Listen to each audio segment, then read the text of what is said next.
Hello everybody, today's August 30th, 2011. Well, I want to talk today about an interview I heard with the president of the Federal Reserve in Chicago, and also my thoughts on an interview that I listened to with Sprott. So the Fed president is saying that we need to have more stimulus, more quantitative easing. He said that the quantitative easing 2 worked when he was asked whether it worked or not. He said that it worked, but we'd be in a lot worse situation now if we hadn't had it. But it wasn't enough. He says that he favors more accommodation, and basically, he doesn't care what they need to do to try and save the economy at the expense of the U.S. dollar. The purchase, he wants higher inflation. He says he wants, if 1%'s okay, then why not? We can have 3%, and we need to get unemployment under wraps. So he's saying that through money printing we can somehow create jobs. I didn't understand that whole part, but the Fed has a dual mandate, so you need to get the unemployment under wraps. So why not 3% inflation? Well, with their 1% inflation, I think inflation's actually like 10%, or I think I heard 11% by shadowstats.com. Whatever, I mean, because they're not figuring in the food and energy costs. But if he wants to start printing a whole lot more money, I mean, inflation, I forget the quote, but it's like inflation pressures are low or something. They've tripled the monetary base in the last 3 years. It's just the banks aren't lending, or the money supply would be off the charts.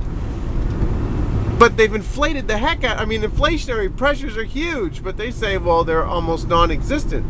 Only 1%, so we can have 3%. So if this is only one person, one of the presidents that votes on the committee, and there's other people that are opposed to what he believes, but I'm sure there's some other people that agree with him. So anyway, we'll see what happens. There's going to be QE3 no matter what. I've been saying that all along. But right now it seems like they're pushing back on the government to come up with some type of stimulus program.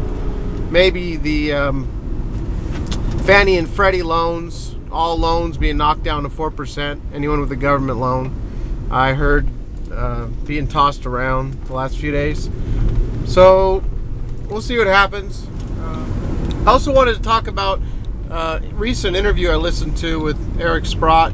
He was talking about supply and demand, and that he was looking at the Silver Institute's numbers, and it just didn't seem right, because I guess his research shows higher demand for investment demand. So it shows that over 200 million ounces is being made up by melting down scrap, because supply has been demand's been outstripping supply for 15, 20 years.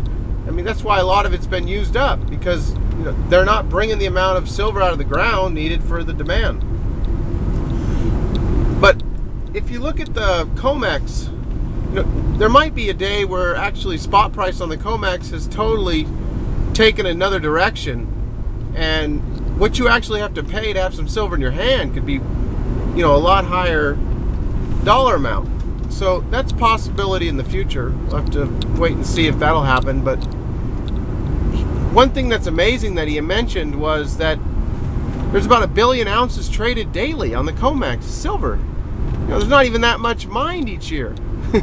So with the industrial demand taking a lot of it, there's only about 1 million ounces every day available to be traded. Physical ounces. There's only about 1 million a day being brought to market, and we're trading 1 billion a day, 1,000 times on the Comex. So now that whole thing's going to be blowing up at some point. That's not going to last forever. So the last thing I wanted to talk about was a question that he was asked about when he knows, it'll be time that he doesn't want to be involved in precious metals anymore.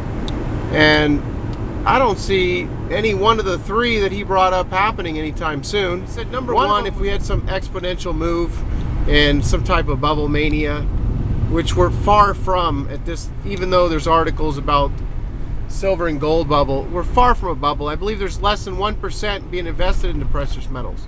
I mean, I think what he's talking about is like your local hairdresser flipping 10 homes, like in the housing bubble, or you go walk outside, your neighbor says, "Hey, I'm on my way to go pick up some silver," or blah blah blah, whatever.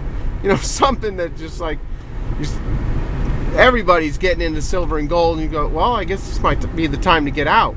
But we're nowhere near that. We are getting closer, it's becoming a little more mainstream, but we're still nowhere near that. Number two, he said, if governments became more responsible, stop printing money, stop going so far into debt, start doing the right thing, which is not going to happen under this paper system. They have to keep creating more debt. All money's debt, and to prop this up, they're just going to have to keep printing. That's what that's what the central banks around the world are doing to keep up with us. And if Mr. Evans gets his wish, I guess there'll be a lot of printing going on, because he says we're not doing enough. So the third and final thing that he said was